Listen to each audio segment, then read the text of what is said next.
서울의 심장부 강남.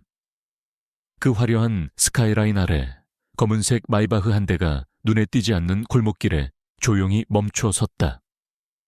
차 안의 공기는 운전석에 앉은 김비서의 긴장감과 뒷좌석에 앉은 남자의 차분함이 묘한 대조를 이루고 있었다. 차체 밖으로 새어나오는 도시의 소음조차도 감히 이 공간의 정적을 깨지 못할 것처럼 느껴졌다. 마감 시한을 사흘 앞둔 늦은 저녁. 완전히 녹초가 된 팀원들을 이끌고 유라는 회사 근처에 고급 한정식집을 찾았다. 회사 법인카드로 긁는 비싼 저녁이었지만 누구 하나 즐거운 사람이 없었다. 식사를 하는 동안에도 유라는 아이디어를 내놓으라며 팀원들을 닥달했다. 회장님, 정말 꼭 이렇게까지 하셔야겠습니까? 그렇게 죽상하고 있을 시간에 머리를 좀 굴려봐. 북미 Z 세대가 뭘 좋아하는지, 틱톡에서 뭐가 유행하는지 그런 거라도 찾아보라고 김 비서가 백미러로 뒷좌석을 힐끗 보며 조심스럽게 물었다. 그의 목소리에는 걱정뿐 아니라 감출 수 없는 불만도 섞여 있었다. 대한민국 재계 서열 1위 SG그룹의 총수. 강지훈 회장이 최고급 맞춤 정장 대신 낡아 보이는 스웨터와 색이 바랜 청바지를 입고 있는 모습은 아무리 봐도 익숙해지지 않았다.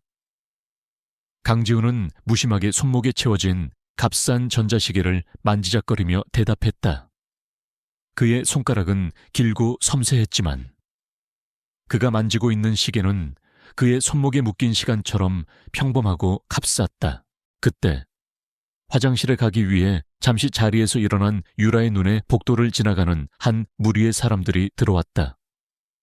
그리고 그 무리의 중심에 있는 한 남자를 보고 그녀는 그 자리에 얼어붙었다. 박서준. 그가 왜 이런 비싼 식당에, 그러나 그녀를 더욱 경악하게 한 것은 그와 함께 있는 사람이었다. 그는 바로 대한민국 유력 대선 후보인 문정혁 의원이었다. TV에서만 보던 거물 정치인이었다. 그런데 박서준은 그와 나란히 걸으며 마치 오랜 친구처럼 진지한 표정으로 대화를 나누고 있었다. 오히려 문 의원이 그의 말에 경청하며 고개를 끄덕이는 듯한 모습이었다. 그들의 뒤로는 비서처럼 보이는 사람들이 조용히 따르고 있었다. 김 비서, 이건 할머님에 대한 최소한의 성의 표현일세. 그리고 나한테는 일종의 실험이고. 유라의 머릿속이 하얗게 비어버렸다. 말단 직원이 대선 후보와 이런 최고급 식당의 프라이빗 룸에서 모든 것이 퍼즐 조각처럼 흩어져 그녀의 상식을 공격했다. 로비에서의 우연한 만남. 모든 것을 꿰뚫어 보던 그의 눈빛. 그리고 지금 이 비현실적인 광경까지. 그녀는 자신도 모르게 기둥 뒤에 몸을 숨겼다. 그들이 지나가자 그녀는 떨리는 손으로 스마트폰을 꺼내 들었다. 그녀는 미친 듯이 검색하기 시작했다. 그의 목소리는 낮고 부드러웠지만 그 안에는 누구도 거스를 수 없는 단호함이 깃들어 있었다. 다음 날 유라는 퀭한 눈으로 자신의 컴퓨터 앞에 앉아 있었다. SJ그룹의 제안서는 눈에 들어오지도 않았다. 그녀는 밤새 박서준이라는 이름과 SJ그룹을 조합해 검색하고 인맥을 동원해 알아봤지만 아무것도 알아낼 수 없었다. SJ그룹 내에 박서준이라는 이름을 가진 직원은 수십 명이었지만 그들 중 누구도 어젯밤 그녀가 본 남자와 일치하지 않았다. 그의 존재는 마치 유령과도 같았다. 완벽한 방화벽에 가로막힌 듯. 그에 대한 정보는 단 하나도 외부로 새어나오지 않았다. 실험이라니요. 대체 뭘. 정보가 없다는 사실이 그녀를 더욱 공포스럽게 만들었다. 차라리 그가 평범한 직원이라는 증거라도 나왔다면 마음이 편했을 것이다. 하지만 이 완벽한 신분 위장은 무엇을 의미하는가? 혹시 국정원 요원인가? 아니면 회장 직속의 비밀 감사팀? 그것도 아니면 설마 내가 생각하는 그런. 그녀의 머릿속에 온갖 끔찍한 상상들이 피어올랐다. 그 남자가 단순한 맞선남이 아니라는 사실은 이제 명백해졌다. 그는 무언가 엄청난 비밀을 가진 인물이었다. 그리고 자신은 그런 사람에게 씻을 수 없는 모욕을 주었다. 사람들이 강지훈이라는 이름과 SJ그룹 회장이라는 직함 뒤에 가려진 진짜 내 모습이 아닌, 겉모습만 보고 나를 어떻게 대하는지 보고 싶다는 말일세. 그 순간부터 SJ그룹 프로젝트는 더 이상 성공의 발판이 아니었다. 그것은 그녀의 목을 겨누는 칼날처럼 느껴졌다. 그 남자는 모든 것을 알고 있을 것이다. 자신이 그를 어떻게 무시했는지, 어떤 말을 내뱉었는지. SJ그룹이 제시한 이 불가능한 과제도 어쩌면 그 남자의 복수일지도 모른다는 생각에까지 미치자 온몸에 소름이 돋았다. 지훈의 얼굴에 희미한 냉소가 스쳐 지나갔다. 그의 주변에는 언제나 사람들로 넘쳐났지만 그들 대부분은 그의 돈과 권력을 보고 접근하는 이들이었다. 진정한 인간관계를 갈망하는 그의 마음은 늘 공허했다. 한 달 전, 그의 할머니이자 SJ그룹의 대주주인 이정숙 여사가 더 이상은 못 참겠다며 선전포고를 한 것이 이 모든 일의 발단이었다. 팀장님, 괜찮으세요? 안색이 너무 안 좋으세요. 올해 안에 짝을 찾지 못하면 내가 직접 네 짝을 골라 집안에 드릴 것이다. 이 대리가 걱정스럽게 물었지만 그녀의 귀에는 들리지 않았다. 그녀의 자신감과 오만함은 완전히 무너져 내렸다. 그 자리는 정체를 알 수 없는 존재에 대한 공포와 커져가는 불안감으로 채워졌다. 완벽하게 통제되고 있던 그녀의 세계가 이름 모를 한 남자로 인해 속수무책으로 흔들리고 있었다. 그녀는 이제 자신이 거대한 함정 속으로 스스로 걸어 들어왔음을 깨달았다. 하지만 이미 너무 늦어버렸다. 할머니의 엄포는 단순한 협박이 아니었다. 결국 지훈은 마지못해 맞선 자리에 나가기로 했고 대신 한 가지 조건을 내걸었다. 자신의 신분을 철저히 숨기고 평범한 회사원 박서준으로 나가겠다는 것. 김비서는 여전히 못마땅한 표정으로 말했다. 그의 표정은 마치 엄청난 비밀을 간직한 채 위험한 게임을 벌이는 아이를 보는 부모의 표정이었다. 마침내 운명의 날이 밝았다. 제니스 미디어 마케팅 1팀은 지난 일주일간 전쟁 같은 시간을 보낸 끝에 간신히 새로운 제안서를 완성했다. 하지만 사무실에는 그 누구의 얼굴에도 성취감이 없었다. 오직 피로와 불안만이 짙게 깔려 있었다. 특히 한유라는 거의 제정신이 아니었다. 그녀는 밤새 공들여 한 화장으로 창백한 안색을 간신히 가렸지만 텅 빈 눈동자까지는 감출 수 없었다. 그녀의 머릿속은 온통 박서준이라는 남자에 대한 생각으로 가득 차 있었다. 그의 정체는 무엇일까? 그는 왜 자신에게 접근했을까? 이 모든 것이 그가 설계한 함정일까? 수백 개의 질문이 그녀를 괴롭혔지만 답은 없었다. 하지만 상대 여성분께는 큰 결례가 될 수 있습니다. 한유라 씨는 꽤 유명한 마케팅 회사 팀장이라고 들었습니다. 만약 그 사실을 아신다면 SJ그룹 타워로 향하는 차 안에서 박 부장이 무거운 침묵을 깨고 말했다. 오히려 잘 됐네. 야망 있고 똑똑한 여자라면 사람 보는 눈도 더 정확하겠지. 혹시 알아 나를 있는 그대로 봐줄지도. 한 팀장, 너무 걱정 마. 우리가 할 수 있는 건 다 했어. 결과가 어떻게 나오든 우린 최선을 다한 거야. 지훈은 낡은 백팩을 어깨에 둘러매고 차 문을 열었다. 그의 말에는 미묘한 비웃음이 담겨 있었지만 그것은 그가 상대방을 비웃는 것이 아니라 그가 처한 상황과 이 세상의 속물적인 면을 비웃는 것처럼 느껴졌다. 유라는 힘없이 고개를 끄덕였다. 그녀는 더 이상 이 프로젝트의 성공을 확신할 수 없었다. 그녀는 그저 이 끔찍한 시간이 빨리 지나가기만을 바랄 뿐이었다. 1시간 뒤에 다시 이쪽으로 오게. 혹시 알아? 생각보다 일찍 끝날지. SJ그룹 로비에 다시 들어섰을 때 유라는 일주일 전과는 완전히 다른 감정을 느꼈다. 이전에는 동경과 야망의 대상이었던 이 공간이 이제는 그녀를 심판하기 위해 만들어진 거대한 법정처럼 느껴졌다. 그녀는 자신을 향해 쏟아지는 모든 시선이 자신을 비웃는 것 같아 고개를 숙였다. 그의 말에는 미묘한 냉소가 담겨 있었다. 김비서는 한숨을 내쉬며 고개를 숙였다. 회장님이 한번 결정한 일은 그 누구도 막을 수 없다는 것을 그는 누구보다 잘 알고 있었다. 마이바흐의 육중한 문이 닫히고 김비서는 천천히 차를 몰아 약속 장소를 떠났다. 지우는 잠시 차가운 바람을 맞으며 낡은 스웨터의 감촉을 느꼈다. 낯설지만 동시에 익숙한 느낌이었다.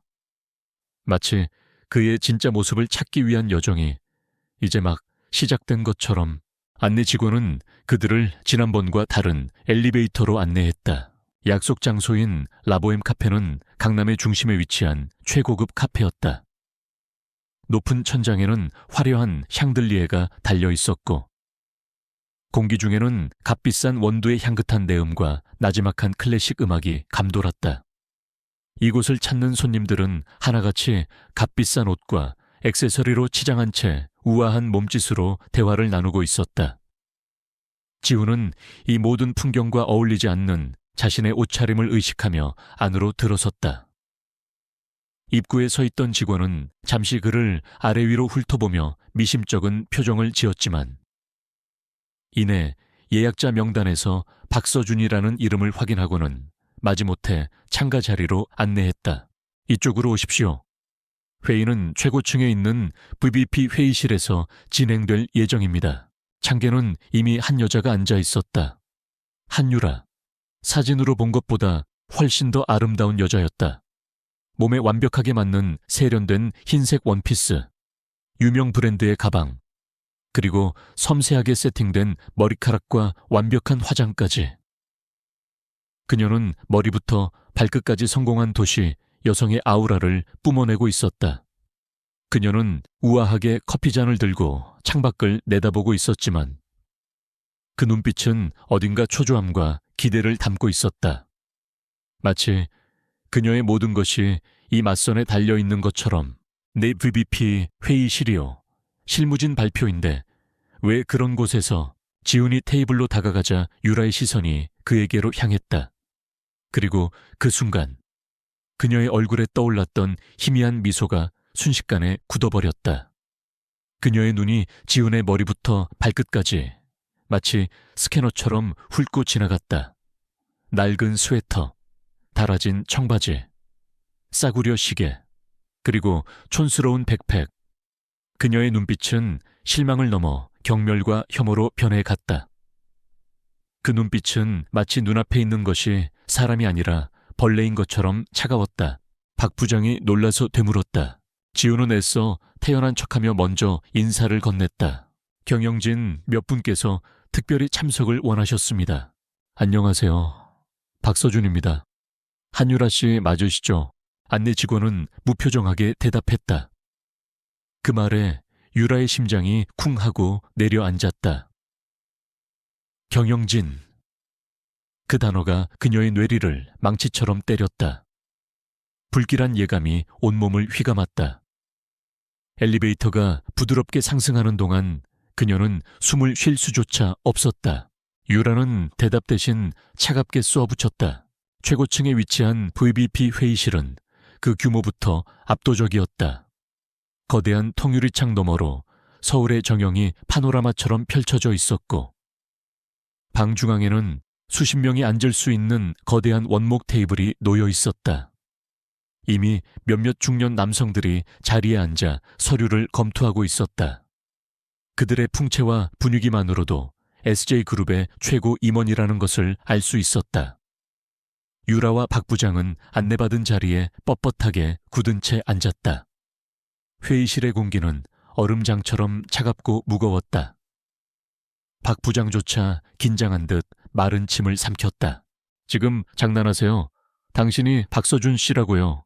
정확히 약속된 시간이 되자 회의실의 육중한 문이 다시 열렸다. 김비서가 먼저 들어와 임원들에게 정중하게 인사를 했다. 그리고 그의 뒤를 따라 한 남자가 안으로 들어섰다. 그 순간 한유라의 세상이 멈췄다. 그녀의 눈이 믿을 수 없다는 듯이 커졌다. 심장이 멎고 호흡이 끊어졌다. 그녀의 온몸의 피가 차갑게 식어버리는 것 같았다. 그녀의 목소리는 너무나도 날카로워 주변 테이블의 몇몇 사람들이 그들을 힐끔거리기 시작했다. 유라는 주위의 시선 따위는 신경 쓰지 않는다는 듯이 계속해서 말을 이어갔다. 방금 들어온 남자는 박서준이었다. 하지만 그는 더 이상 낡은 스웨터와 청바지를 입고 있지 않았다. 그의 몸에는 한치의 오차도 없이 완벽하게 맞는 최고급 다크 네이비 슈트가 걸쳐져 있었다. 그의 머리는 깔끔하게 정돈되어 있었고 손목에는 수억 원을 호가하는 시계가 희미하게 빛나고 있었다. 그는 더 이상 어수룩한 미소를 짓는 평범한 남자가 아니었다. 그의 온몸에서는 감히 범접할 수 없는 권위와 냉철한 카리스마가 뿜어져 나오고 있었다. 그는 회의실 안에 모든 임원들을 지나쳐 테이블의 가장 상석, 오직 한 사람만을 위해 마련된 의자를 향해 걸어갔다. 그가 지나갈 때마다 자리에 앉아있던 모든 임원들이 깍듯이 일어나 고개를 숙였다. 주선자가 그러더군요. 꽤 괜찮은 중소기업에 다니는 성실한 분이라고. 그런데 이 꼴은 뭐죠? 오늘이 무슨 날인지는 알고 나오신 건가요? 남자는 상석에 앉아 회의실 전체를 천천히 둘러보았다. 그리고 그의 시선이 한율에게 닿았다. 그것은 예전에 그 고요하고 깊은 눈빛이었다. 하지만 지금 그 눈빛 속에는 모든 것을 알고 있다는 듯한 냉정함과 상대를 압도하는 절대적인 권위가 담겨 있었다. 그녀의 목소리는 점점 더 커졌고 그 안에는 분노와 모욕감이 가득했다. 지우는 의자에 앉으며 차분하게 말했다. 그의 태연함은 유라를 더욱 화나게 만들었다. 김비서가 그의 옆에 서서 나지막하지만 회의실 전체에 울리는 목소리로 소개했다. 오랜만에 입는 옷이라 좀 낡아 보일 수 있겠네요. 죄송합니다. 오늘 회의를 주관하실 저희 SJ그룹의 강지훈 회장님이십니다. 죄송하다는 말로 끝날 일인가요? 이건 상대방에 대한 예의 문제예요. 제 시간이 얼마나 귀한 줄 아세요? 당신 같은 사람하고 한가롭게 커피나 마시려고 여기까지 온 게 아니라고요. 강지훈 회장. 그 단어들이 마치 사형 선고처럼 유라의 귓가에 박혔다. 머릿속이 새하얘지고 눈앞이 아찔하게 흔들렸다. 모든 퍼즐 조각이 맞춰졌다. 맞선 자리에서의 초라한 행색, 로비에서의 의미심장한 눈빛, 대선 후보와의 만남, 그리고 불가능에 가까웠던 과제까지 이 모든 것이 이 남자 강지훈 회장이 설계한 거대한 무대였다. 그리고 자신은 그 무대 위에서 가장 어리석은 광대 역할을 하고 있었다. 그녀는 마치 벌레를 보는 듯한 눈빛으로 지훈을 쏘아보았다. 그녀의 머릿속에서는 빠른 계산이 이루어지고 있었다. 이 남자의 옷차림, 시계, 가방, 아무리 좋게 봐줘도 월급 300만 원을 넘기기 힘든 평범한 회사원. 아니, 그 이하다. 이런 남자와 결혼해서 강남의 아파트를 사고 매 시즌 신상을 들고 해외여행을 다니는 자신의 미래는 상상조차 할 수 없었다. 그녀는 더 이상 이 자리에 앉아있을 가치를 느끼지 못했다. 그녀는 자신이 얼마나 끔찍한 실수를 저질렀는지 깨달았다. 그녀는 대한민국 재계의 황태자를, 미래의 왕을 자신의 천박한 기준으로 판단하고 경멸하며 씻을 수 없는 모욕을 주었다. 그녀는 강지훈의 얼굴을 제대로 쳐다볼 수 없었다. 그의 시선이 마치 날카로운 칼날처럼 그녀의 심장을 꿰뚫는 것 같았다. 그녀는 그에게 무릎이라도 꿇고 용서를 빌고 싶었다. 제발 이 모든 것이 악몽이기를 바랐다. 하지만 강지훈은 그녀에게 그럴 기회조차 주지 않았다. 그는 유라를 마치 처음 보는 사람처럼 아무런 감정도 담기지 않은 눈으로 잠시 바라보았을 뿐이다. 그리고는 곧바로 시선을 돌려 앞에 놓인 서류를 집어들었다. 지훈은 그녀의 노골적인 모욕에도 표정 변화 없이 물었다.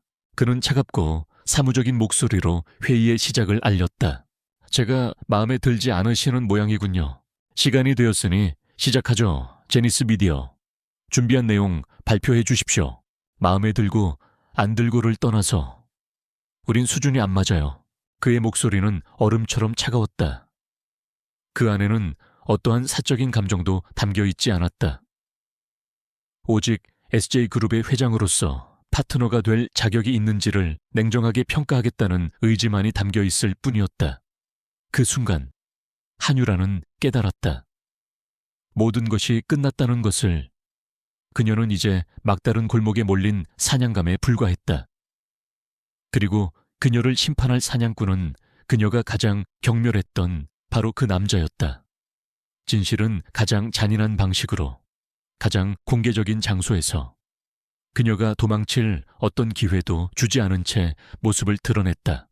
유라는 가방을 집어들며 자리에서 일어났다. 그녀의 움직임은 단호하고 거침없었다. 강지훈 회장의 차가운 명령이 회의실의 무거운 공기를 갈랐다. 모든 시선이 한율에게로 쏠렸다.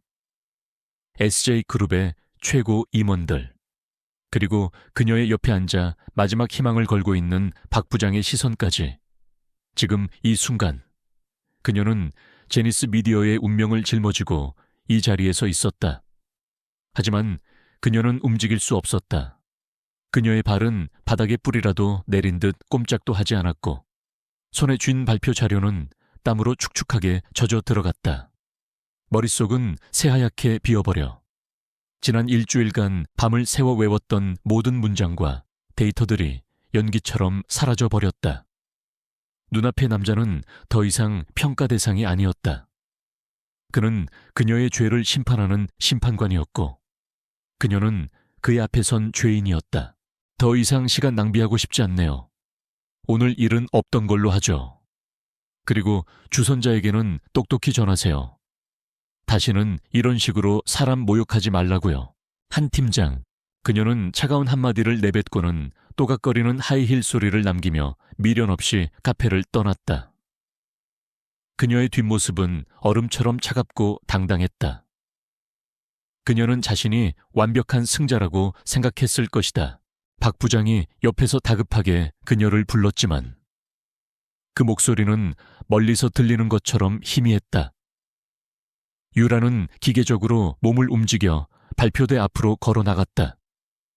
그녀가 얼마나 위태로워 보였는지. 걸어가는 몇 걸음이 마치 절벽 끝에서 줄타기를 하는 것처럼 아슬아슬했다. 지우는 혼자 남겨진 테이블에 앉아 있었다. 주변 사람들의 동정 어린 시선과 수군거림이 느껴졌다. 보통 사람이라면 굴욕감에 얼굴이 새빨개져서 당장이라도 자리를 박차고 나갔을 것이다. 하지만 그는 그러지 않았다. 그는 오히려 웨이터를 불러 방금 유라가 마시던 커피와 똑같은 것을 한 잔 주문했다. 잠시 후 향긋한 커피가 그의 앞에 놓였다. 그는 천천히 커피를 한 모금 마셨다. 쓴맛과 함께 묘한 단맛이 혀끝을 감돌았다. 실험은 예상보다 훨씬 더 흥미로운 결과를 보여주었다. 한유라라는 여자는 그의 가설을 완벽하게 증명해 줬다. 사람의 가치를 오로지 겉모습과 물질적인 조건으로만 판단하는 속물적인 인간의 전형. 그는 화가 나지 않았다. 오히려 일종의 재미마저 느꼈다. 그는 조용히 커피값을 계산하고 카페를 나섰다. 약속했던 1시간이 차에되지 않은 시간이었다. 저희 제니스 미디어는 골목길에 대기하고 있던 마이바흐에 올라타자 김 비서가 걱정스러운 얼굴로 물었다. 첫 마디부터 목소리가 형편없이 갈라져 나왔다. 그녀는 마른 입술을 축이며 첫 번째 슬라이드를 띄웠다. 그러나 화면에 뜬 이미지와 글자들이 눈에 들어오지 않았다. 그녀의 시선은 오직 한 사람. 회의 테이블 상석에 앉아 무표정하게 자신을 바라보는 강지훈에게 고정되어 있었다. 발표는 재앙 그 자체였다. 그녀는 슬라이드 순서를 뒤죽박죽으로 넘기고 외웠던 수치들을 엉뚱하게 말했으며 문장들은 앞뒤가 맞지 않았다. 지난번 발표에서 보여줬던 자신감과 논리 정연함은 온데간데 없었다. 지금 발표대에 서 있는 것은 설득력 있는 마케팅 전문가가 아니라 길을 잃고 겁에 질린 어린아이에 불과했다. 회장님, 괜찮으십니까? 벌써 나오시다니. 박 부장의 얼굴은 새하얗게 질리다 못해 잿빛으로 변해갔다. 회의실에 앉아있던 다른 임원들의 얼굴에도 노골적인 실망과 짜증이 서리기 시작했다. 한참 동안 그녀의 처참한 발표를 말없이 듣고 있던 강지훈이 마침내 입을 열었다.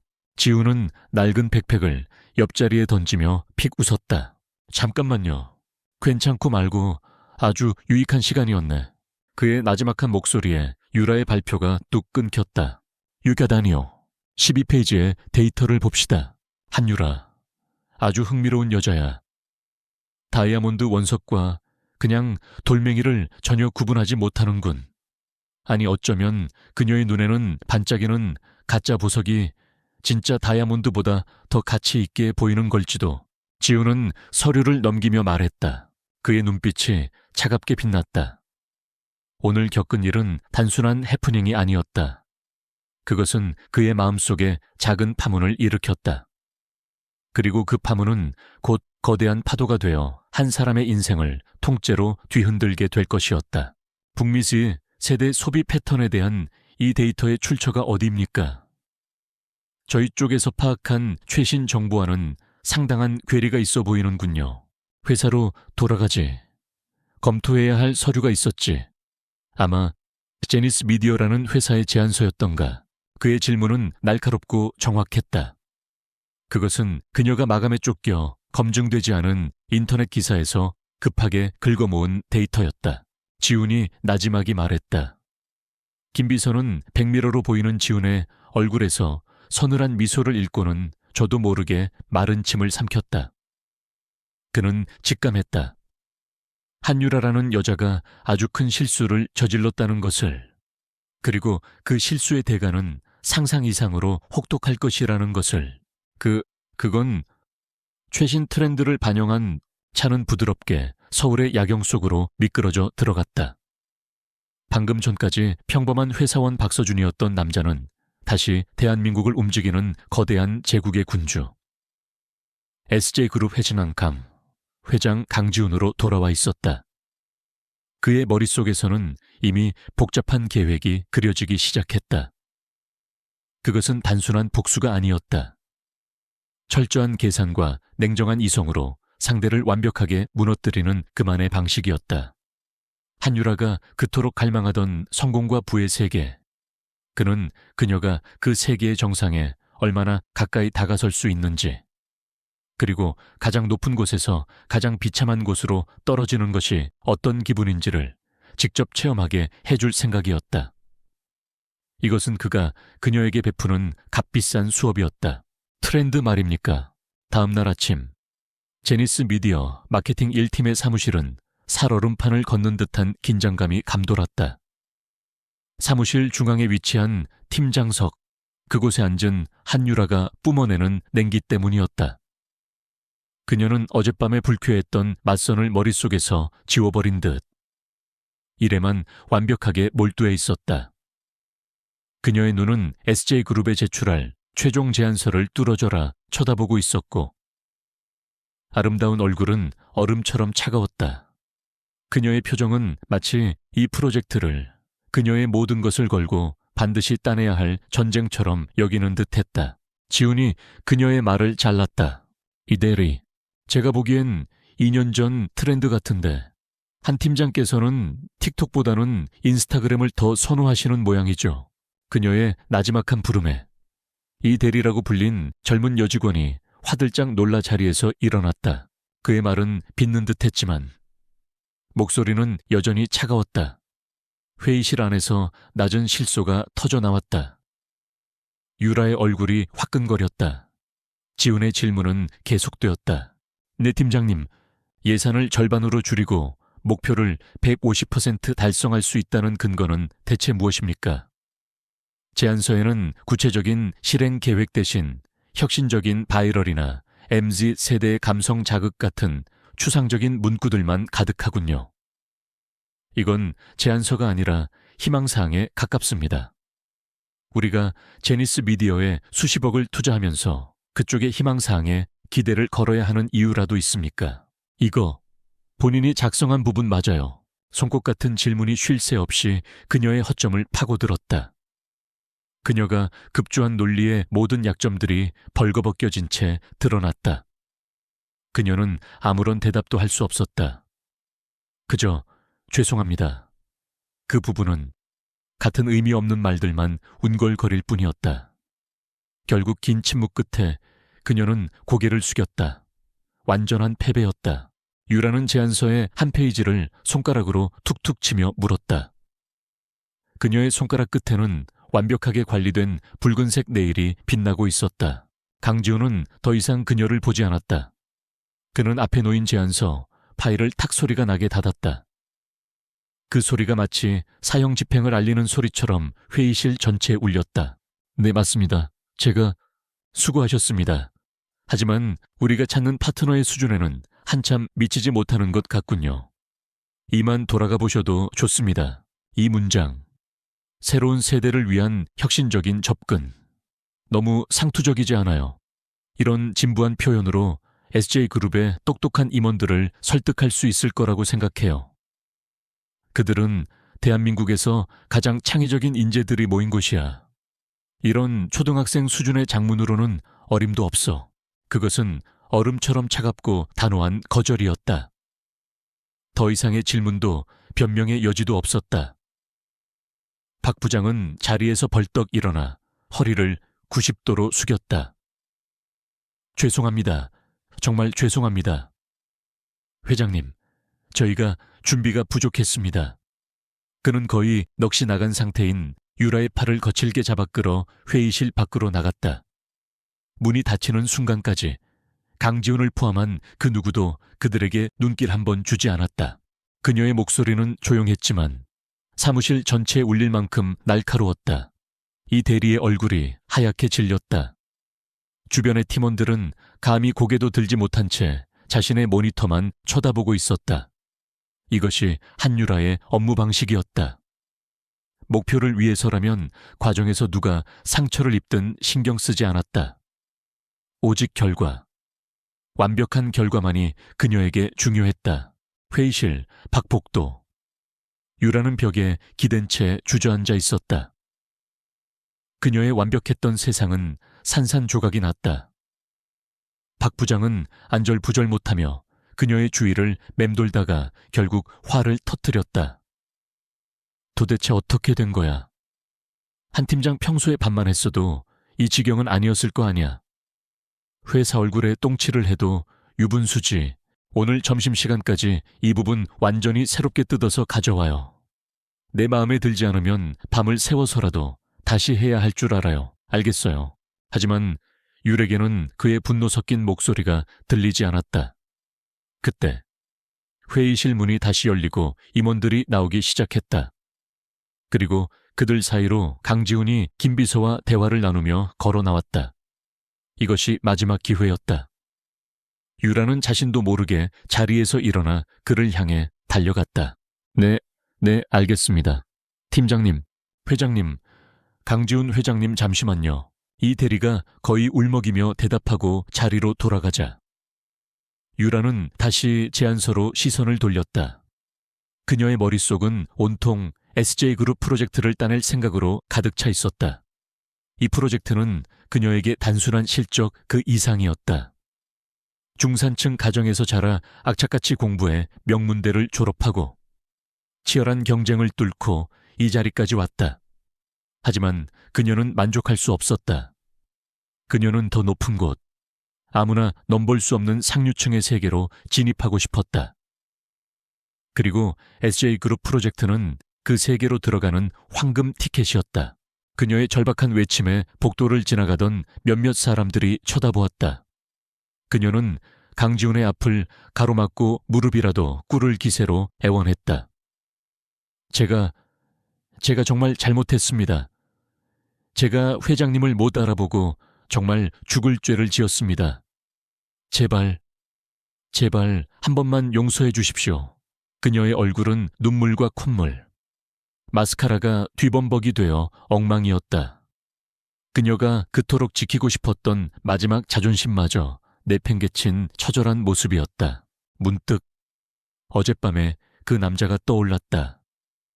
박서준, 이름도 촌스럽기 짝이 없는 남자. 그의 낡은 스웨터와 어색한 미소를 생각하자 저절로 미간이 찌푸려졌다. 어떻게 그런 남자를 자신의 맞선 상대로 보낼 수 있는지 주선자의 안목을 의심하지 않을 수 없었다. 그는 그녀가 그토록 벗어나고 싶어 하는 평범함과 궁상맞음의 결정체였다. 그녀는 불쾌한 기억을 머릿속에서 흔들어 털어내고 다시 일에 집중했다.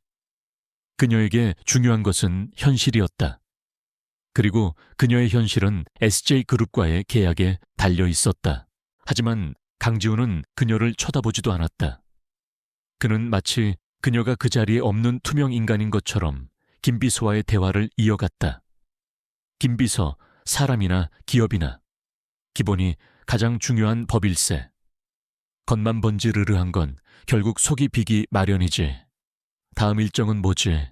한편 강지훈은 자신의 펜트하우스에서 서울의 아침을 맞이하고 있었다. 어젯밤의 실험 이후 그는 왠지 모를 답답함을 느꼈다. 한유라 같은 사람들이 세상의 전부가 아니라는 것을 알면서도 그녀가 보여준 노골적인 속물근성은 씁쓸한 뒷맛을 남겼다. 그는 평소와 달리 수행기사를 부르지 않고 어제 입었던 박서준의 옷으로 다시 갈아입었다. 그리곤 아무런 계획 없이 집을 나섰다. 거대한 도시의 익명성 속에 숨어 진짜 사람들의 모습을 보고 싶었다. 그가 향한 곳은 강남의 화려함과는 거리가 먼 대학가 근처의 평범한 동네였다. 활기찬 젊은이들의 웃음소리, 길거리 음식의 고소한 냄새, 낡았지만 정겨운 가게들이 늘어선 거리. 지훈은 백팩을 맨 채 천천히 거리를 걸었다. 회장 강지훈이 아닌 그저 평범한 청년 박서준으로서 그는 낯선 해방감을 느꼈다. 그때였다. 그의 완전한 무시에 유라는 절망했다. 그는 그녀에게 분노나 경멸의 시선조차 주지 않았다. 그녀는 그의 세계에서 아예 존재하지 않는 사람이었다. 바로 그때였다. 강지훈은 복도를 지나가다가 청소 카트를 힘들게 밀고 가는 한 중년의 환경미화원 아주머니와 마주쳤다. 그는 걸음을 멈추고 아주머니를 향해 돌아섰다. 그리고 그는 유에게는 단 한 번도 보여주지 않았던 부드러운 미소를 지으며 말했다. 한 편의점 앞에서 작은 소동이 벌어졌다. 갓 20살이 넘어 보이는 앳된 아르바이트생이 자신보다 더 커 보이는 물품 상자를 낑낑거리며 옮기다가 그만 상자 밑부분이 터져버린 것이다. 와르르, 수십 개의 컵라면과 과자들이 길바닥으로 쏟아졌다. 여사님, 고생이 많으십니다. 여사님 덕분에 저희 회사가 항상 쾌적합니다. 정말 감사합니다. 어머, 어떡해. 환경미화원 아주머니는 그룹 회장이 직접 인사를 건네자 당황하면서도 감격한 표정으로 고개를 숙였다. 아닙니다. 회장님, 별 말씀을요. 여학생은 당황해서 어쩔 줄 몰라 하며 쏟아진 물건들을 허둥지둥 주워 담기 시작했다. 바쁘게 지나가던 행인들은 잠시 힐끔거릴 뿐 누구 하나 선뜻 나서서 도와주는 사람이 없었다. 그 모습을 본 지우는 망설임 없이 그녀에게 다가갔다. 그 짧은 순간 그 따뜻한 미소와 친절한 한마디가 그 어떤 경멸의 말보다도 더 날카로운 비수가 되어 유라의 심장에 박혔다. 그는 그녀를 철저히 무시함으로써 그리고 사회적으로 가장 낮은 곳에 있는 사람에게 진심 어린 존중을 보여줌으로써 그녀의 가치관이 얼마나 비뚤어지고 천박했는지를 완벽하게 증명했다. 강지훈은 더 이상 그녀에게 눈길도 주지 않고 복도 저편으로 사라졌다. 유라는 그 자리에 홀로 남겨졌다. 거대하고 화려한 SJ그룹 타워의 복도 한가운데서 그녀는 자신의 경력과 자부심 그리고 인생 전체가 한꺼번에 무너져 내리는 소리를 들었다. 텅 빈 복도에 그녀의 절망적인 울음소리만이 희미하게 울려 퍼졌다. 제가 좀 도와드릴게요. 한유라의 추락은 그녀가 예상했던 것보다 훨씬 더 빠르고 비참했다. SJ그룹에서의 제안과도 같았던 프레젠테이션에 대한 소문은 업계에 삽시간에 퍼져나갔다. 그녀를 질투하고 시기하던 수많은 사람들에게 아주 좋은 가십거리였다. 박 부장은 이번 일에 대한 책임을 지고 한직으로 밀려났고, 한유라는 그날 바로 해고 통보를 받았다. 그녀가 그토록 경멸했던 동료 이 대리를 포함한 팀원들은 그녀가 짐을 싸서 나가는 모습을 그저 묵묵히 지켜볼 뿐이었다.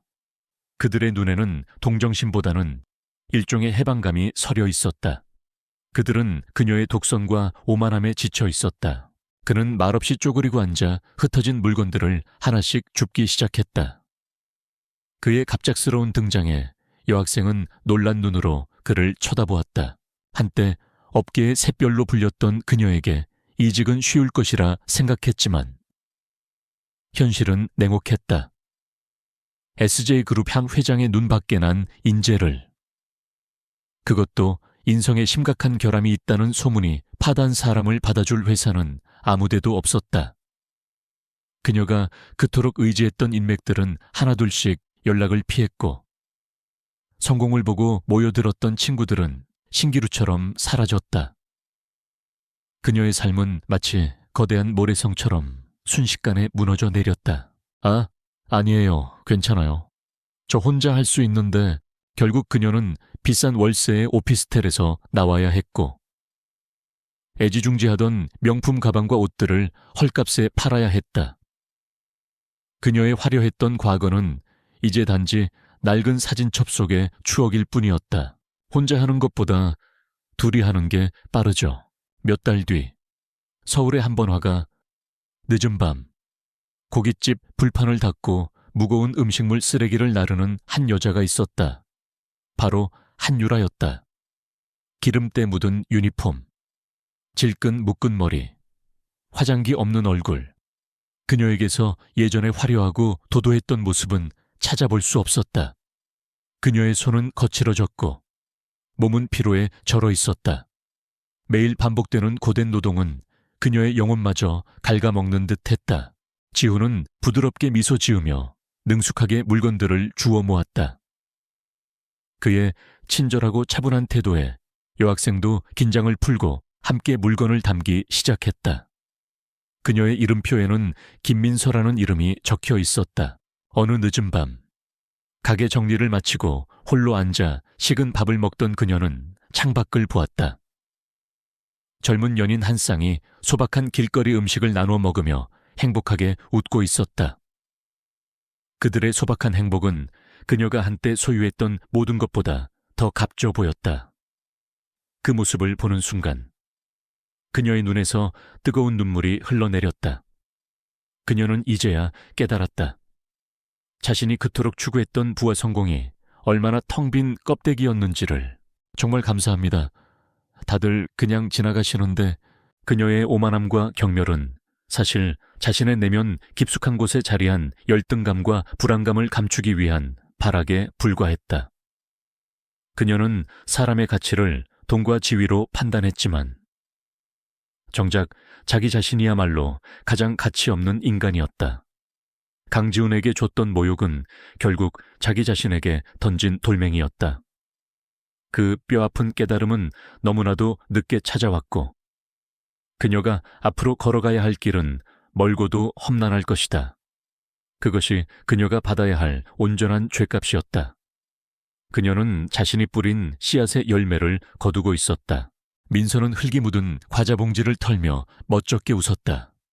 그녀의 미소는 꾸밈 없고 맑았다. 한편 강지훈의 시간은 평온하게 흘러가고 있었다. 제니스 미디어 사건은 수많은 업무 중 하나로 잊힌 지 오래였다. 하지만 그의 마음 한편에는 가끔씩 편의점 앞에서 만났던 맑은 눈의 아르바이트생 김민서의 모습이 떠올랐다. 그녀가 건네주었던 시원한 캔커피의 맛, 꾸밈 없는 친절. 그것은 그가 오랫동안 잊고 있던 순수한 감정이었다. 별거 아닙니다. 그런데 이거 다 못 쓰게 된 거 아닌가요? 그는 김비서를 통해 그녀가 SJ그룹 장학재단의 장학생이라는 사실을 알게 되었다. 그는 무작정 그녀를 찾아가는 대신 조용한 기회를 만들었다. 몇 주 뒤, SJ그룹이 후원하는 대학에서 열린 장학금 수여식에 그가 직접 참석한 것이다. 이는 극히 이례적인 일이었지만 그는 개의치 않았다. 지훈이 찌그러진 컵라면 용기를 보며 물었다. 수여식이 끝나고 그는 장학생들과의 다과회 자리에서 자연스럽게 민서를 찾았다. 네, 아마 점장님께 혼날 거예요. 월급에서 깎일지도 모르고요. 김민서 학생 맞죠? 민서의 얼굴에 금세 수심이 어렸다. 잠시 후 쏟아진 물건들을 대충 정리하자 민서는 고개를 숙여 진심으로 감사 인사를 했다. 자신의 이름을 부르는 목소리에 민서가 고개를 돌렸다. 그녀는 눈앞에 서 있는 남자를 보고 눈을 동그랗게 떴다. 예전에 자신을 도와주었던 그 친절한 동네 오빠였다. 정말 감사해요. 어떻게 보답을 해야 할지. 이거라도 드세요. 네, 안녕하세요. 그녀는 편의점 안으로 달려가더니 시원한 캔커피 하나를 들고 나와 지훈에게 내밀었다. 그때 기억하는군요. 아닙니다. 괜찮습니다. 지훈이 부드럽게 미소 지었다. 그때 행사 진행자가 다가와 지훈에게 깍듯이 인사했다. 아니에요. 꼭 받으세요. 제 성의예요. 회장님, 학생들과의 시간은 어떠십니까? 민서는 막무가내로 지훈의 손에 캔커피를 쥐어주었다. 그녀의 동그란 눈에는 순수한 고마움이 가득했다. 지훈은 그 눈을 보며 어젯밤 한유라의 경멸, 가득한 눈빛을 떠올렸다. 같은 도시, 같은 하늘 아래 두 사람이 살아가고 있었다. 한 사람은 값비싼 커피를 앞에 두고 상대를 모욕했고, 다른 한 사람은 고작 몇백 원짜리 캔커피에 자신의 진심을 담아 건네고 있었다. 지훈은 자신도 모르게 마음이 따뜻해지는 것을 느꼈다. 회장님이라는 말에 민서의 얼굴이 하얗게 질렸다. 그녀는 눈앞의 남자와 단상 위에서 인사말을 하던 SJ그룹 강지훈 회장의 얼굴을 번갈아 쳐다보았다. 회장님. 그녀의 눈빛은 놀라움과 혼란으로 가득했다. 고맙게 잘 마실게요. 학생이에요. 그녀의 당황한 모습을 보며 지훈은 웃음을 참으며 말했다. 네, 대학교 다니면서 아르바이트하고 있어요. 오빠도 근처에 사세요. 이야기가 좀 길어요. 혹시 괜찮다면 나중에 따로 커피 한잔 하면서 설명해줘도 될까요? 이번엔 제가 사겠습니다. 아주 비싼 걸로. 민서가 스스럼 없이 물었다. 그의 장난기 섞인 말에 민서는 자신도 모르게 웃음을 터뜨렸다. 그녀의 반응은 한유라와는 완전히 달랐다. 그녀는 두려워하거나 계산하지 않았다. 그저 놀라움과 순수한 호기심이 가득한 눈으로 그를 바라볼 뿐이었다. 그 순수함이 지훈의 마음을 따뜻하게 만들었다. 아, 네. 그냥 이 근처요. 그날 이후 그들은 정말로 함께 커피를 마셨다. 그리고 영화를 보고 평범한 식당에서 밥을 먹었다. 지훈은 자신의 신분을 숨겼던 이유를 솔직하게 이야기했고, 민서는 그의 진심을 이해해 주었다. 그녀는 그가 왜 그런 실험을 했는지, 왜 돈과 직위가 아닌 진정한 가치를 찾아 헤맸는지 공감했다. 그녀에게 있어 그는 SJ그룹의 거대한 제국을 이끄는 군주가 아니라 그저 친절한 동네 오빠였다. 그들의 관계는 진실과 존중 위에서 천천히 그리고 단단하게 쌓여갔다. 그는 더 이상 회장 강지훈이나 가난한 박서준을 연기할 필요가 없었다. 그는 그저 김민서를 아끼는 한 남자, 강지훈일 뿐이었다. 짧은 대화를 나눈 후 지훈은 그녀에게 가볍게 목례를 하고 자리를 떴다. 손에 들린 차가운 캔커피에 감촉이 기분 좋게 느껴졌다. 이 작은 친절이 어젯밤의 씁쓸함을 깨끗하게 씻어주는 것 같았다. 그는 세상이 아직은 살만하다는 것을, 진심은 반드시 존재한다는 것을 다시 한번 확인했다. 어느 화창한 주말 오후, 한강공원. 지훈과 민서는 나란히 벤치에 앉아 있었다. 강물 위로 햇살이 부서져 은빛으로 반짝이고 사람들의 웃음소리가 바람을 타고 희미하게 들려왔다. 지훈은 민서의 손을 조용히 잡았다. 그녀의 손은 작고 따뜻하했다. 한유라의 차갑고 도도했던 손과는 완전히 다른 감촉이었다. 그날 오후 SJ그룹의 최고층 회장실. 박서준의 옷을 벗고 다시 강지훈으로 돌아온 그는 서울의 정형이 한눈에 내려다 보이는 거대한 책상에 앉아 있었다. 그의 앞에는 김 비서가 방금 가져온 서류 뭉치가 놓여 있었다. 신규 전략 마케팅 캠페인 대행사 선정 후보 리스트. 그는 기계적으로 서류를 한 장 한 장 넘겼다. 네로라 하는 국내 최고의 광고 회사들의 이름이 눈에 들어왔다. 그의 시선은 아무런 감흥 없이 페이지를 넘기다가 한 곳에서 멈췄다. 민세오 씨, 제니스 미디어. 그가 말했다. 그의 목소리는 평소보다 더 낮고 진중했다. 그리고 그 아래 프로젝트 총괄 책임자 이름이 선명하게 박혀 있었다. 마케팅 1팀 팀장 한유라. 지훈의 입가에 차가운 미소가 걸렸다. 세상은 정말 좁았다. 어젯밤 자신을 벌레 보듯 하던 그 여자가 이제는 자신의 결정 하나에 회사의 명운을 걸고 있었다. 그는 한유라의 사진이 붙은 프로필을 가만히 들여다보았다. 자신감 넘치는 미소, 화려한 경력, 그리고 야망으로 가득 찬 눈빛. 나는 오랫동안 진짜를 찾고 있었어요.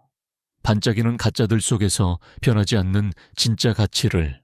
김 비서가 조심스럽게 물었다. 그는 그녀를 돌아보았다. 그의 눈빛은 깊고 투명했다. 그 안에는 더 이상 실험적인 냉정함이나 복수의 서늘함이 없었다. 오직 진심만이 가득했다. 회장님, 제니스 미디어는 신생 회사에 가깝지만 최근 몇 년간 공격적인 마케팅으로 급성장한 곳입니다. 제안서 내용도 꽤 인상적이었습니다. 그리고 찾은 것 같아요. 바로 여기에서 지훈은 제안서를 집어들었다. 어제 이 대리가 밤을 새워 수정했을지도 모르는 그럴듯한 미사역으로 가득 찬 제안서였다. 그는 제안서의 내용이 아니라 그 뒤에 있는 한유라라는 사람을 보고 있었다. 문득 오늘 아침에 만났던 김민서의 얼굴이 떠올랐다. 그리고 손에 남아있던 캔커피의 시원한 감촉도. 지훈은 서류에서 눈을 떼지 않은 채 나지막이 말했다. 그는 자신의 손을 감싸고 있는 그녀의 따뜻한 손을 보며 미소 지었다. 그 미소는 그가 마이바흐 안에서 지었던 냉소적인 미소와는 달리 온화하고 부드러웠다. 민서는 대답 대신 그를 향해 세상에서 가장 따뜻하고 아름다운 미소를 지어 보였다.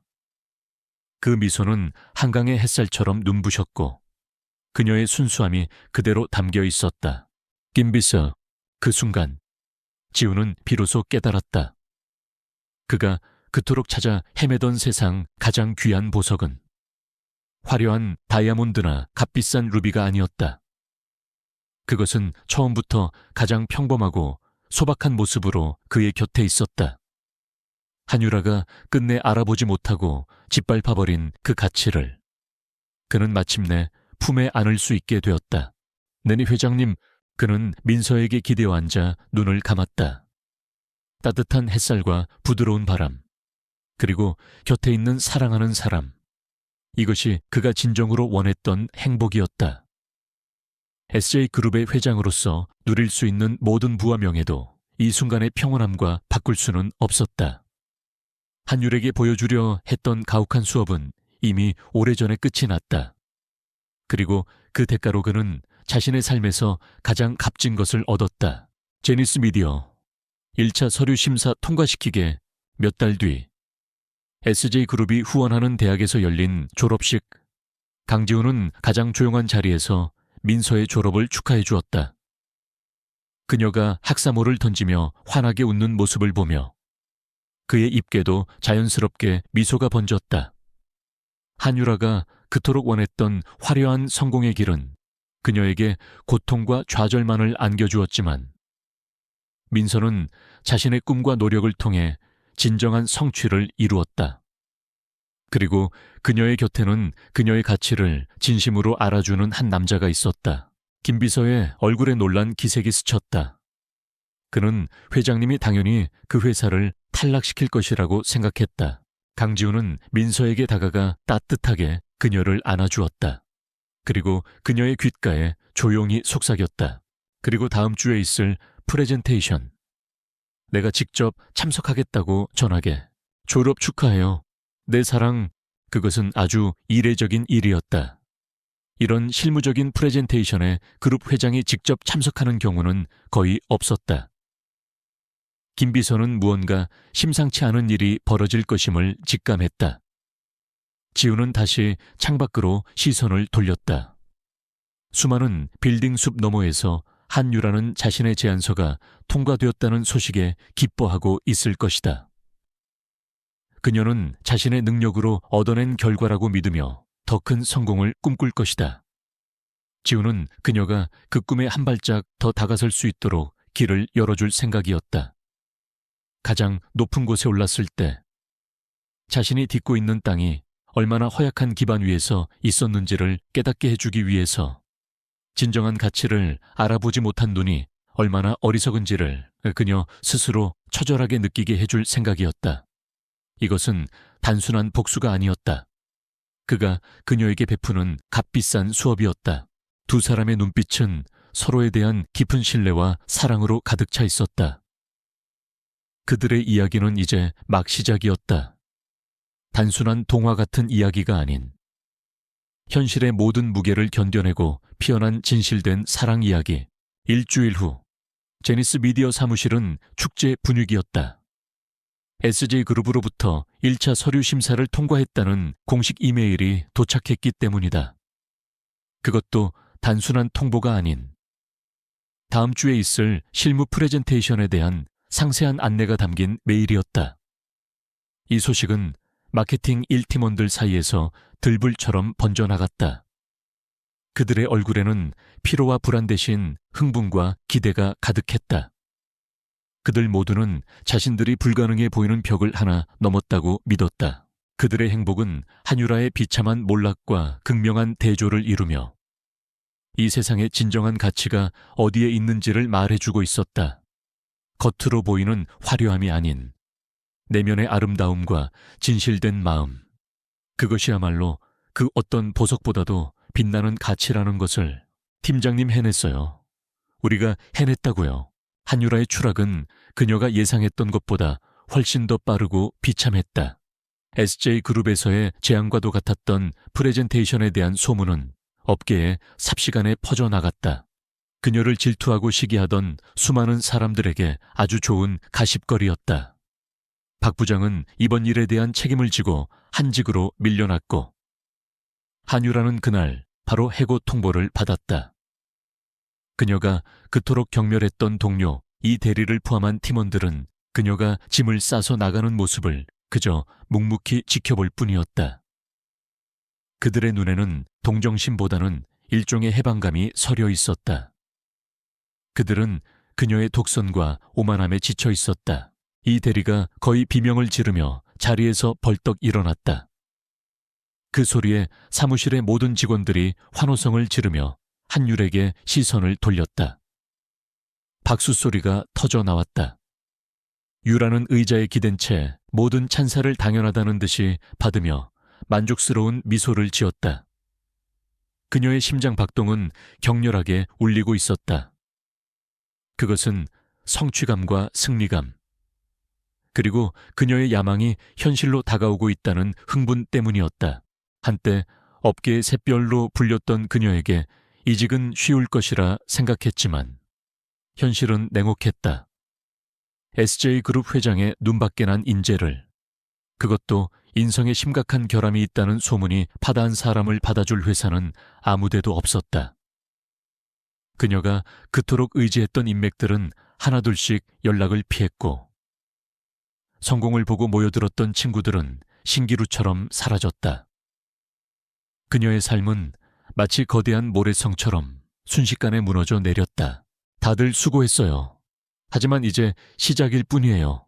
결국 그녀는 비싼 월세의 오피스텔에서 나와야 했고 애지중지하던 명품 가방과 옷들을 헐값에 팔아야 했다. 그녀의 화려했던 과거는 이제 단지 낡은 사진첩 속의 추억일 뿐이었다. 그녀는 우아하게 손을 들어 소란을 잠재웠다. 그녀의 목소리에는 자신감이 넘쳤다. 몇 달 뒤 서울의 한 번화가 늦은 밤 고깃집 불판을 닫고 무거운 음식물 쓰레기를 나르는 한 여자가 있었다. 바로 한유라였다. 기름때 묻은 유니폼, 질끈 묶은 머리, 화장기 없는 얼굴. 그녀에게서 예전에 화려하고 도도했던 모습은 찾아볼 수 없었다. 그녀의 손은 거칠어졌고 몸은 피로에 절어 있었다. 매일 반복되는 고된 노동은 그녀의 영혼마저 갉아먹는 듯했다. 이건 단순한 프레젠테이션이 아니에요. 이건 전쟁이야.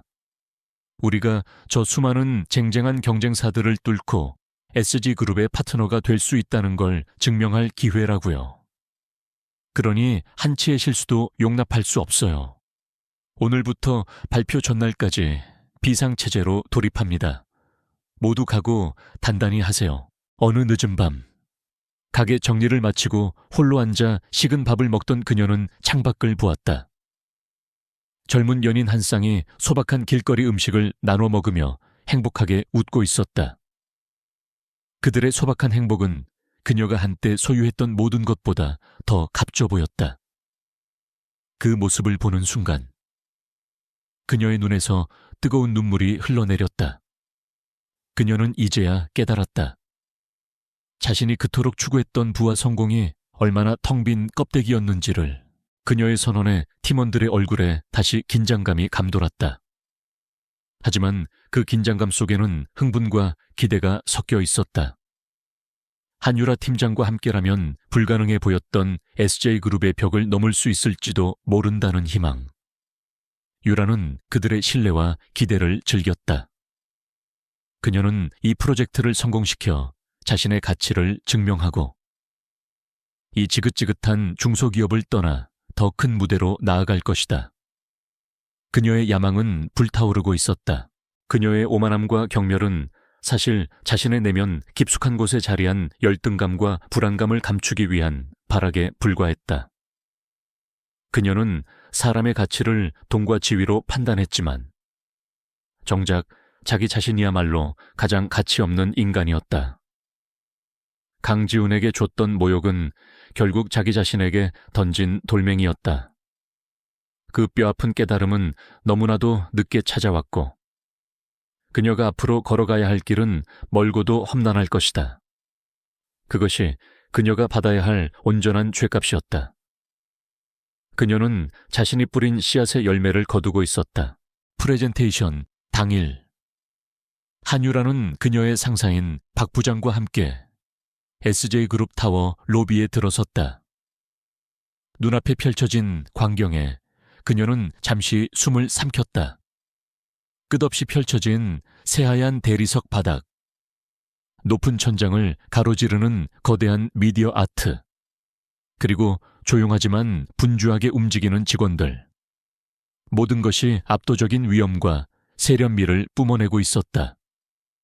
이곳이 바로 그녀가 꿈꾸던 세계였다. 한유라는 더 이상 예전의 그녀가 아니었다. 그녀는 매일 밤 잠자리에 들기 전, 그리고 아침에 눈을 뜨자마자 자신의 과거를 떠올렸다.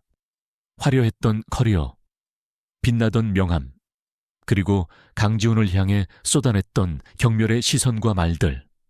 그 기억들은 그녀를 괴롭혔지만 동시에 그녀에게 겸손을 가르쳤다. 그녀는 이제 고객들에게 무시당하는 것이 당연했고 동료들의 수군거림을 감내해야 했다. 한때는 자존심이 허락하지 않았을 일들이었지만 이제는 묵묵히 받아들일 수 있었다. 그녀의 자존심은 무너졌지만 그 자리에 더 단단하고 새로운 것이 채워지고 있었다. 그것은 바로 삶에 대한 진정한 태도였다. 너무 긴장하지 마. 한 팀장 평소 하던 대로만 하면 돼. 어느 날 저녁, 비가 억수같이 쏟아지는 밤이었다.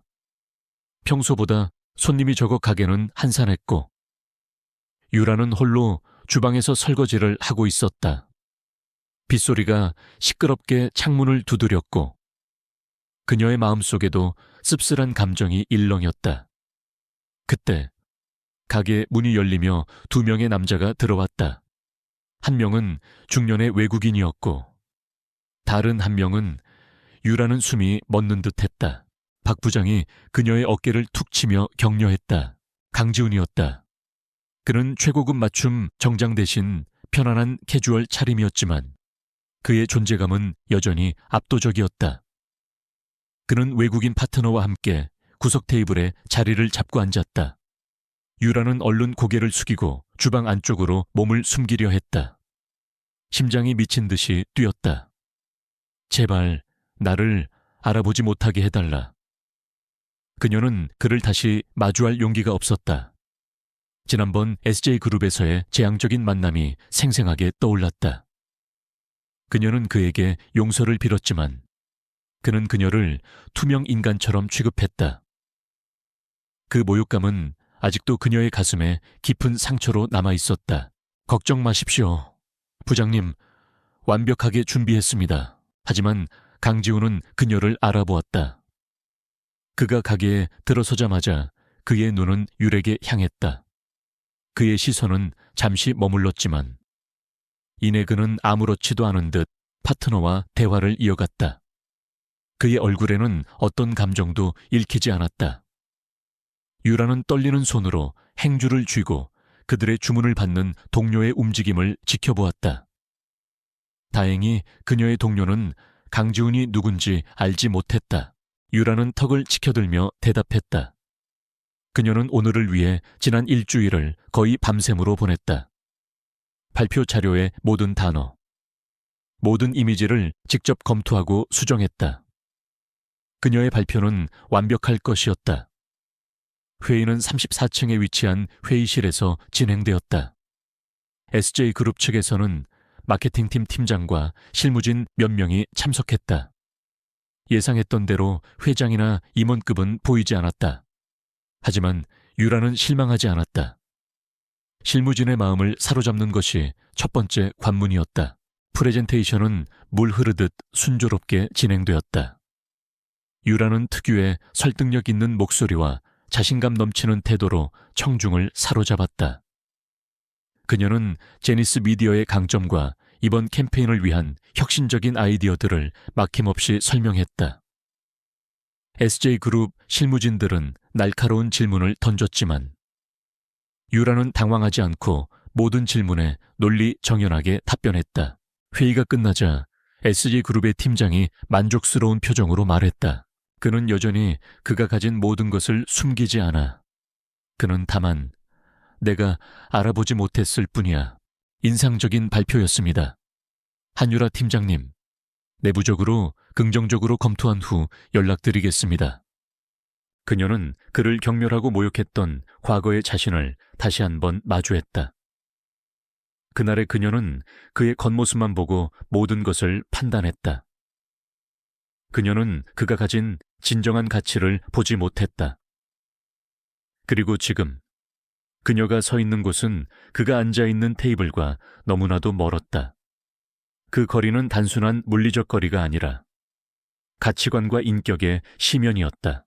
회의실을 나오자 박 부장이 흥분을 감추지 못하고 유라의 등을 두드렸다. 식사를 마친 강지훈은 계산을 하기 위해 카운터로 향했다. 그가 지나가는 길에 유라의 눈에 그의 신발이 들어왔다. 값비싼 수제화는 아니었지만 깨끗하게 잘 관리된 평범한 운동화였다. 그는 겉모습에 연연하지 않는 사람이었다. 아주 좋았어. 한 팀장 감이 좋아. 이번엔 정말 될 것 같아. 강지훈이 계산을 마치고 가게 문을 나서려 할 때 그의 발걸음이 멈췄다. 그는 카운터에 서 있는 동료 직원에게 다시 돌아와서 지갑에서 무언가를 꺼냈다. 그것은 지폐였다. 10,000원짜리 지폐가 아닌 수십 장의 50,000원짜리 지폐 뭉치였다. 그는 그것을 동료 직원의 손에 쥐어주며 짧게 말했다. 아직 끝난 게 아닙니다. 고생이 많으십니다. 이쪽에도 수고가 많으시다고 전해주세요. 유라는 애써 침착함을 유지했지만 입가에 번지는 미소는 어쩔 수 없었다. 성공이 눈앞에 있는 것 같았다. 그녀는 이미 SJ그룹의 파트너가 된 자신의 모습을 상상하며 승리감에 젖어들었다. 그는 유라가 있는 주방 쪽을 힐끗 보았다. 그의 눈빛은 아주 짧았지만 그 안에 담긴 의미를 유라는 정확히 읽을 수 있었다. 그가 말하는 이쪽은 바로 자신을 가리키는 것이었다. 동료 직원은 어리둥절한 표정으로 지폐 뭉치를 받아들었고 강지훈은 아무런 말 없이 가게를 나섰다. 빗속으로 사라지는 그의 뒷모습을 보며 유라는 주방 구석에 선 채 눈물을 흘렸다. 그때였다. 엘리베이터를 타기 위해 넓은 로비를 가로질러 가던 중 그녀의 시야에 익숙한 인형이 들어왔다. 직원 전용 구역에서 나오고 있는 한 남자. 평범한 회색 후드티에 면바지. 손에는 아무런 로고도 없는 종이컵 커피를 들고 있는 모습. 박서준, 그 불쾌했던 맞선남이었다. 유라의 얼굴이 순간적으로 굳어졌다. 이것은 굴욕이 아니었다. 이것은 그가 그녀에게 건넨 조용하고도 진심 어린 위로였다. 그는 그녀의 노력을 인정하고 그녀의 변화를 보았다는 것을 말해주고 있었다. 그것은 돈의 문제가 아니었다. 그녀는 그가 남긴 돈을 만져보지도 않았다. 그 돈은 그녀의 손을 거쳐 다른 사람에게 전달되었을 것이다.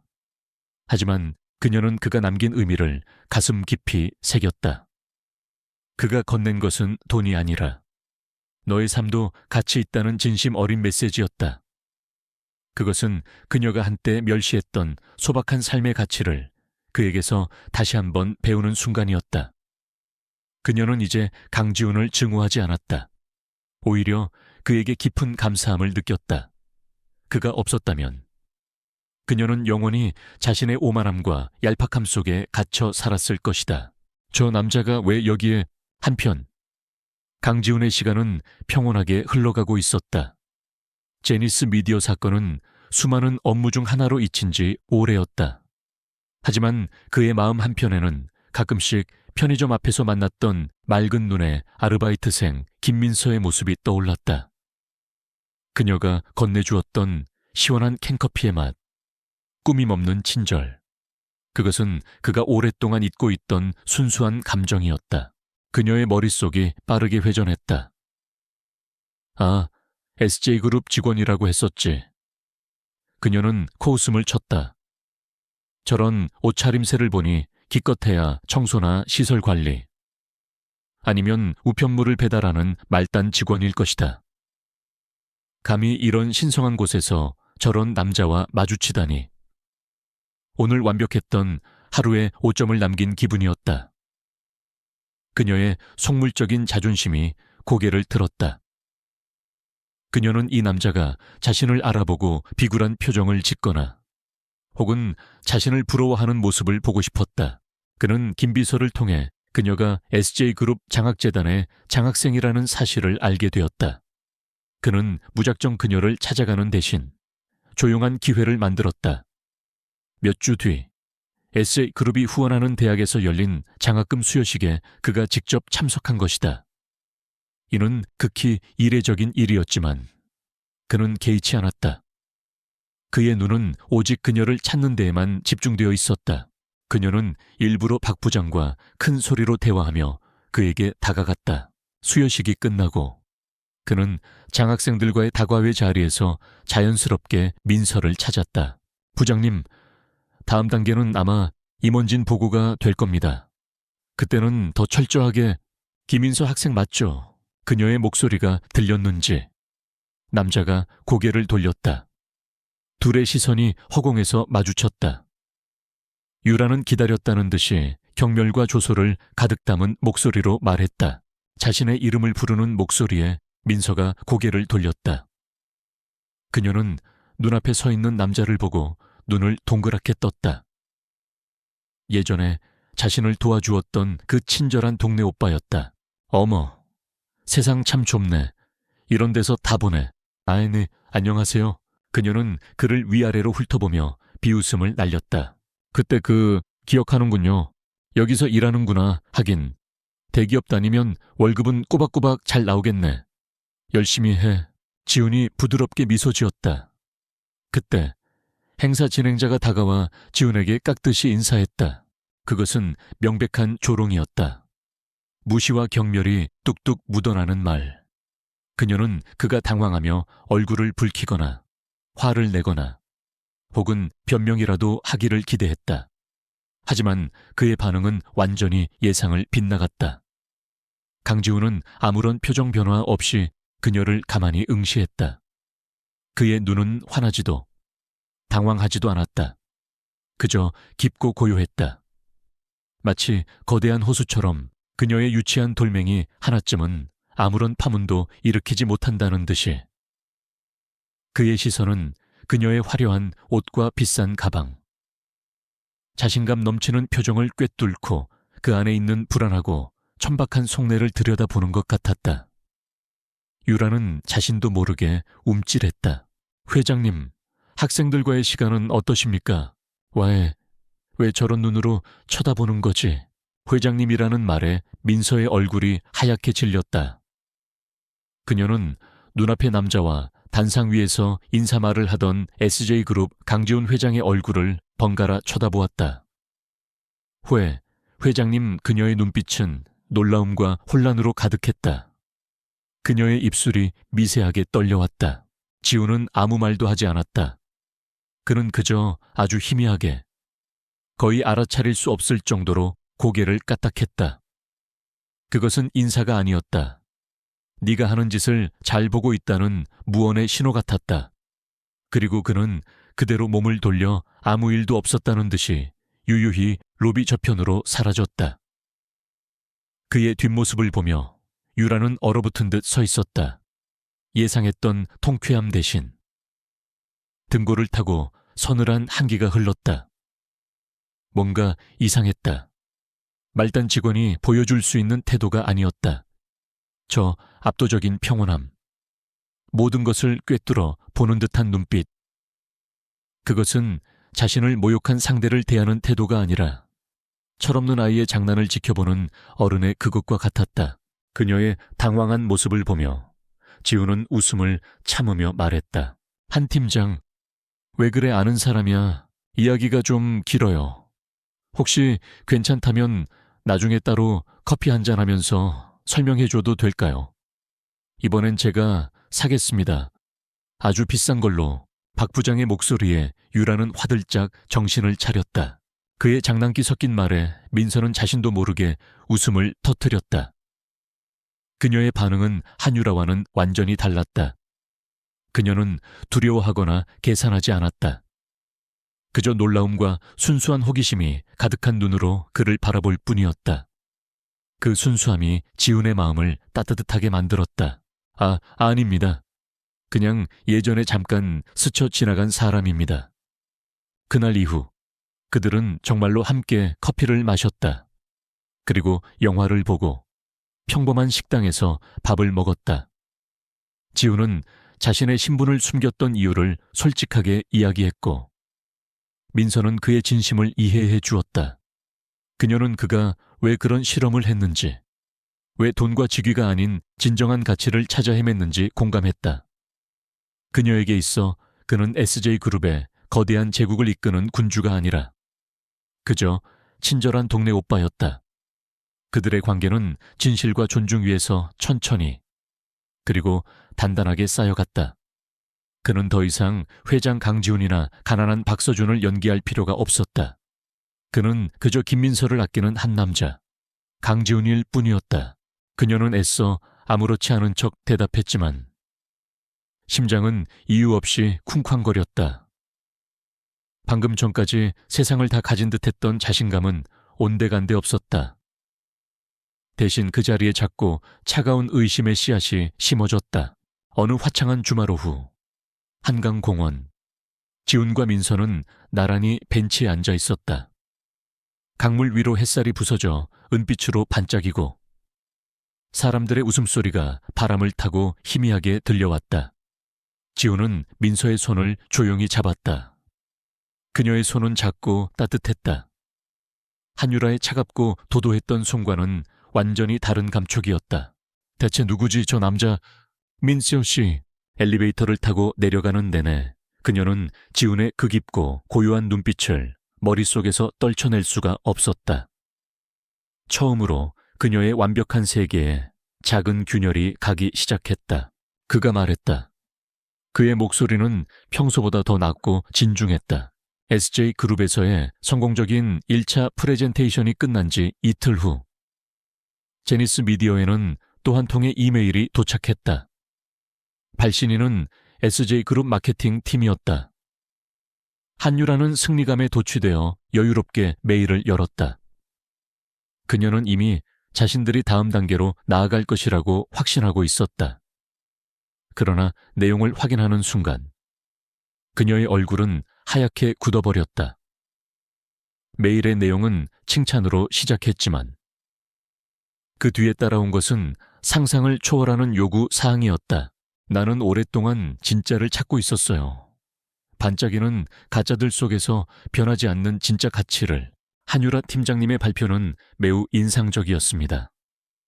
저희 경영진 역시 제니스 미디어의 잠재력을 높이 평가하고 있습니다. 다만 최종 결정을 내리기에 앞서 귀사의 위기 관리 능력과 글로벌 시장에 대한 통찰력을 추가적으로 확인하고자 합니다.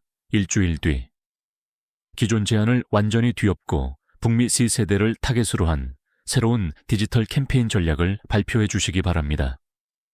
예산은 기존의 절반으로 축소하며 기대 효과는 150% 이상 상향된 목표치를 제시해야 합니다. 그는 그녀를 돌아보았다. 그의 눈빛은 깊고 투명했다. 그 안에는 더 이상 실험적인 냉정함이나 복수의 서늘함이 없었다. 오직 진심만이 가득했다. 이게 말이나 되는 소리야. 그리고 찾은 것 같아요. 바로 여기에서 유라는 자신도 모르게 소리를 내뱉었다. 말도 안 되는 요구였다. 일주일 만에. 그것도 완전히 새로운 시장을 분석해서. 예산은 반으로 줄이고 목표는 더 높이라니. 이것은 격려나 시험이 아니었다. 이것은 사실상 너희는 안 되니 포기하라는 통보나 다름없었다. 그녀는 곧장 박 부장에게 달려갔다. 박 부장은 이미 메일을 확인한 듯 심각한 얼굴로 담배를 피우고 있었다. 담배 연기는 그의 얼굴을 칙칙하게 만들었고 그의 표정은 절망적이었다. 그는 자신의 손을 감싸고 있는 그녀의 따뜻한 손을 보며 미소 지었다. 그 미소는 그가 마이바흐 안에서 지었던 냉소적인 미소와는 달리 온화하고 부드러웠다. 민서는 대답 대신 그를 향해 세상에서 가장 따뜻하고 아름다운 미소를 지어 보였다. 그 미소는 한강의 햇살처럼 눈부셨고 그녀의 순수함이 그대로 담겨 있었다. 부장님, 이거 보셨습니까? 이건 저희를 떨어뜨리려는 명백한 구실입니다. 그 순간 지우는 비로소 깨달았다. 그가 그토록 찾아 헤매던 세상 가장 귀한 보석은 화려한 다이아몬드나 값비싼 루비가 아니었다. 그것은 처음부터 가장 평범하고 소박한 모습으로 그의 곁에 있었다. 한유라가 끝내 알아보지 못하고 짓밟아버린 그 가치를 그는 마침내 품에 안을 수 있게 되었다. 나도 알아. 하지만 이게 SJ가 일하는 방식일지도 몰라. 그는 민서에게 기대어 앉아 눈을 감았다. 따뜻한 햇살과 부드러운 바람, 그리고 곁에 있는 사랑하는 사람. 이것이 그가 진정으로 원했던 행복이었다.